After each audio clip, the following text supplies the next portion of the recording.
কতটুকু ভালোবাসি তোমায় হয়তো আমি জানি না, কিন্তু হাজারো ব্যস্ততার মাঝে তোমাকে বারবার মনে পড়ে প্রিয় বস মাশরাফি বিন মুর্তজা। আসন্ন বিপিএলে যে কোনো দলেই আপনার ক্রিকেট মেধা অনেক অনেক মিস করবে।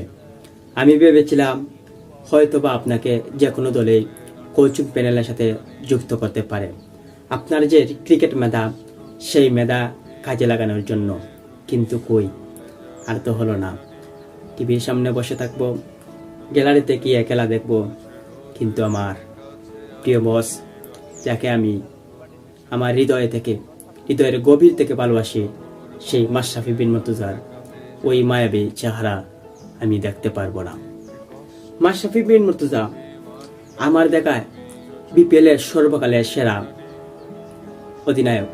মাশরাফি বিন মুর্তজা এমন একজন ক্রিকেটার, যে দলে তিনি যান তিনি একজন নেতা হয়ে ওঠেন, তিনি একজন অধিনায়ক হয়ে ওঠেন, তিনি একজন দলের বড় ভাই হয়ে ওঠেন, তিনি একজন যোদ্ধা হয়ে ওঠেন।